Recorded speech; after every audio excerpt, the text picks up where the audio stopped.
திரு அருண் விஜய் அவர்களே, நீங்க இந்த ரெட்டத்தல படம் கதை கேட்டதுக்கப்புறம் ஒரு 2 நிமிஷம் யோசிச்சு பார்த்துருந்தீங்கன்னா, எங்களோட ஒரு 2 மணி நேரம் மிச்சமாயிருக்கும். நீங்க இத்தனை வருஷம் உங்களுடைய அனுபவத்துல எத்தனையோ படங்கள் தப்பா இருக்கு. அது எல்லாத்துலயுமே நீங்க வந்து 200% உங்களுடைய உழைப்ப போட்டிருக்கீங்க. அத்தனையும் வீணா போயிருக்கு.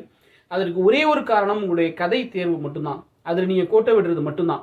இவ்வளோ வருஷம் இவ்வளவு மோசமான தேர்வுகளுக்கு பாடங்களுக்கு அப்புறமுமே நீங்க அதிலிருந்து எதுவுமே எடுத்துக்கல அப்படின்னு நினைக்கும் போது தான் ரொம்ப ரொம்ப வருத்தமா இருக்கு. உங்களுடைய பெர்ஃபார்மன்ஸ் எனக்கு ரொம்பவே பிடிக்கும். இவ்வளவு உயிரை கொடுத்து நடிக்கிற மனுஷன் வந்து கதை தேர்வுல மட்டும் கவனம் செலுத்தினார்னா அவர் இன்னும் ஏற்கனவே பல உயரங்கள் அடைஞ்சிருக்கணும். இனிமையாவது தயவு செய்து தயவு செய்து தயவு செய்து கதை தேர்வுல கவனம் செலுத்துங்க. வணக்கம், பேரன்புடன் உங்கள் விஜயன். இன்னைக்கு வந்து நம்ம ரெட்டத்தலை இந்த திரைப்படத்தை நம்ம தான் பார்க்க போறோம். திரு அருண் விஜய் அவர்கள் நடிப்பில் வெளிவந்திருக்க இந்த திரைப்படத்தில் வந்து அவர் இரட்டை வேடங்கள் நடிச்சிருக்காரு. ஆனால் அந்த இரண்டாவது வேடம் வந்து மொத்தமே 5 நிமிஷம் தான். அந்த இரண்டாவது வேடத்தில் அந்த கேரக்டரை வச்சு படம் நெடுகிலும் போகுது.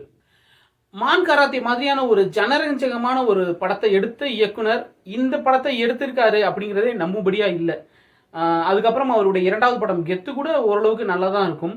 பட் மான் கராத்தே வந்து விமர்சனங்களுக்கு அப்பாற்பட்டு பொதுமக்களால் ரொம்பவும் கொண்டாடப்பட்ட ஒரு திரைப்படம். அந்த மாதிரி ஒரு ஜனரஞ்சகமான ஒரு படம் எடுத்த இயக்குனருக்கு வந்து என்ன ஆச்சு அப்படின்றது தெரியல. ரொம்ப ரொம்ப அசால்ட்டான ஒரு எழுத்து அப்படின்னே சொல்லலாம். உதாரணத்துக்கு ஒரே ஒரு விஷயம் சொல்கிறேன். இந்த படத்துக்கான ப்ரொமோஷனில் அருண் விஜய் அவர்கள் பேசும்போது கூட நிறைய இடத்துல ஒரு விஷயம் கோட் பண்ணியிருந்தாரு.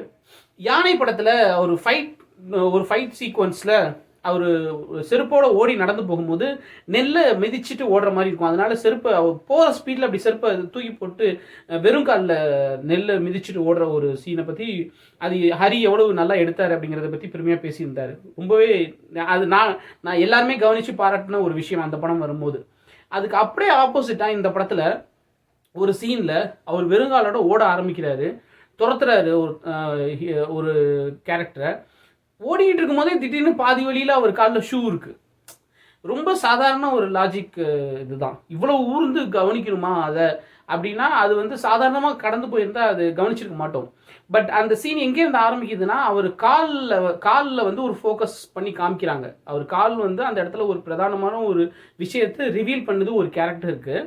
அதை அவங்க ஃபோக்கஸ் பண்ணி காமிச்சதுக்கப்புறம் நம்மளுடைய கவனம் பூரா அந்த காலில் இருக்குது.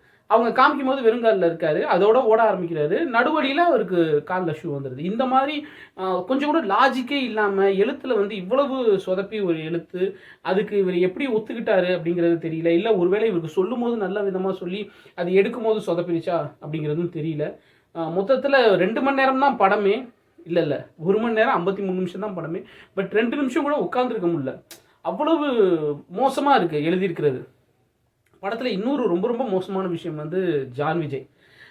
அருண் விஜயாவது இந்த படத்தை தவிர்த்திருக்கலாம்னு சொன்னால் ஜான் விஜய் எதுக்கு எடுத்தாருங்கிற கேள்வி அவரை நோக்கி வன்மையான கண்டனங்களுடன் அவர்கிட்ட வைக்கணும். என்னென்னா அவரோட டைலாகாக இருக்கட்டும், அவரோட பாடி லாங்குவேஜாக இருக்கட்டும், ஆபாசமாக, ரொம்ப கொச்சையாக, ரொம்ப அருவருக்கத்தக்கமாக, ரொம்ப மூஞ்சி சுழிக்கிற மாதிரி இருக்குது. ஃபேமிலி ஆடியன்ஸ்க்குலாம் இந்த படம் பார்க்கக்கூடாது அப்படிங்கிறதுக்கு ஒரே காரணம் ஜான் விஜய்னு சொல்லலாம், அவருடைய கேரக்டர்னு சொல்லலாம். படத்தில் காமெடின்னு நினச்சி வச்சாங்களான்னு தெரில, வேறு காமெடி ட்ராக்லாம் எதுவும் கிடையாது.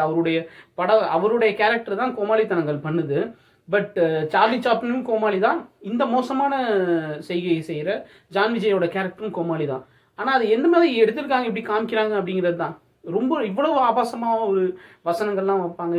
ஒரு பாடி லாங்குவேஜ் வச்சு ஒரு காமெடி ட்ராக் பண்ணுவாங்க அப்படிங்கிறது பார்க்குறதுக்கே ரொம்ப ரொம்ப நல்லாவே இல்லை பார்க்குறதுக்கு. அது ஏன் அப்படி பண்ணாங்கன்றதும் தெரியல. நிறைய ஸ்டார் காஸ்ட் எல்லாருமே வீணடிச்சிருக்காங்க. சித்தி கேரக்டர்லாம் வந்து லாஸ்ட்டில் அருண் விஜய்லாம் வந்து அவங்களோட ஒரு கிளைமேக்ஸில் ஒரு டைலாக் பேசுவார். ஐயோ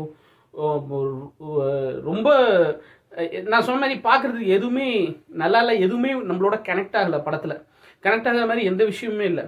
அருண் விஜய் 200 நான் சொன்ன மாதிரி 200% ஒரு உழைப்பை போட்டிருக்காரு. பட் தப்பான ஒரு கதையில் தப்பான ஒரு படத்தில் போட்டிருக்காரு அப்படின்னு தான் சொல்லணும். அவரை ஜான்விக் மாதிரியான ஒரு கேரக்டராக கொண்டு போகிறாங்க, காமிக்கிறாங்க. ஜான்விக் வந்து நிறைய 2-3 பார்ட் வந்துருச்சு. ஆனால் ஒவ்வொரு பார்ட்லேயுமே வந்து ஃபஸ்ட்டு பார்ட்லேயே அவருடைய கேரக்டரைசேஷனை பண்ணிட்டாங்க. கேரக்டர் ஆர்க்குன்னு ஒன்று வச்சு அவர் எவ்வளவு அடி வாங்கினாலும் தாங்கக்கூடியவர் அப்படிங்கிறத நம்ம நம்ப வச்சு, அதுக்கப்புறம் சசிகுமார் எப்படி அவர் நல்லவர் அப்படிங்கிறதுக்கு சீன் வைக்க வேண்டியதில்லை இப்போ வர படங்களில். அந்த மாதிரி அது அந்த கேரக்டரை உருவாக்கிட்டு அதுக்கப்புறம் இதில் என்ன பண்ணியிருக்காங்கன்னா தலையில் கிளைமேக்ஸில் அதை ரிவீல் பண்ணுறாங்க. படம் முழுக்க என்னடா அது ஹீரோவுக்கு குண்டடிப்படுது, படுத்து அடுத்த 5 நிமிஷத்தில் அவர் எந்திரிச்சு சண்டை போடுறாரு. 5 நிமிஷம் கூட இல்லை, குண்டடி படுது, இப்படி பண்ணிட்டு டக்குன்னு சண்டை போடுறாரு, ஃபைட் பண்ணுறாரு. அங்கே குண்டடி படா மாதிரி, அதுவும் நெஞ்சில் குண்டடி பட்டு. விஜயகாந்த் கேப்டன் கூட ஒரு குண்டு வந்து பாக்கெட்டில் தொலைக்கும் போது அவர் உள்ளே இருந்து 786 அந்த இரும்பு இதை எடுத்து காமிச்சு அதில் குண்டு பட்டதுனால தன் மேலே படலைன்றது அந்த லாஜிக்கை காமிச்சிட்டு அதுக்கப்புறம் சண்டை போடுவார். அதனால அதை நம்ம ஒத்துக்கிட்டோம், விசில் அடித்தோம். இதில் வந்து அவர் நேராக அவர் நெஞ்சில் குண்டு பாயுது, எந்த விதமான சலனமும் இல்லாமல் சண்டை போடுறாரு. அது எதனால பண்ணுறாரு அப்படிங்கிறத கிளைமேக்ஸில் காமிக்கிறாங்க. பட் 2 மணி நேரம் நம்ம உட்காந்து அதை பார்த்து ஒரு வெறுப்பில் உட்காந்துருப்போம்ல, ஒரு இரிட்டேஷனில் உட்காந்துருக்கோம். கிளைமேக்ஸில் அதை காமிச்சு ஒரு பிரயோஜனமும் இல்லை. அந்த கனெக்ஷன் வந்து இந்த படத்தில் மிஸ் ஆகுது. ஒருவேளை இதுக்கு ரெட்டத்தலைக்கு முன்னாடி ஒத்தத்தலை அப்படின்ற ஒரு படம் போய் எடுத்து அதில் இவரோட கேரக்டரை எஸ்டாப்ளிஷ் பண்ணி இதை சீக்குவலாக எடுத்திருந்தா வேணால் நம்மளுக்கு கனெக்ட் ஆகிருக்கும். மொத்தத்தில் மறுபடியும் அதே தான், அருண் விஜய் அவர்களே, நீங்கள் ஒரு நல்ல நடிகர், நல்ல ஒரு பெர்ஃபார்மர். தயவுசெய்து கதை செலெக்ஷனில் மட்டும் கொஞ்சம் கவனம் செலுத்துங்க. படம் பார்க்கலாமா அப்படின்னா, படம் பார்க்குறதுல கவனம் செலுத்துகிறவங்க தயவுசெய்து தவிர்த்துடலாம். இந்த விமர்சனம் பிடிச்சிருந்தா லைக் பண்ணுங்கள், ஷேர் பண்ணுங்கள், கமெண்ட் பண்ணுங்கள், நம்ம சேனல் சப்ஸ்கிரைப் பண்ணுங்கள். அன்பை பகிர்வோம். நன்றி.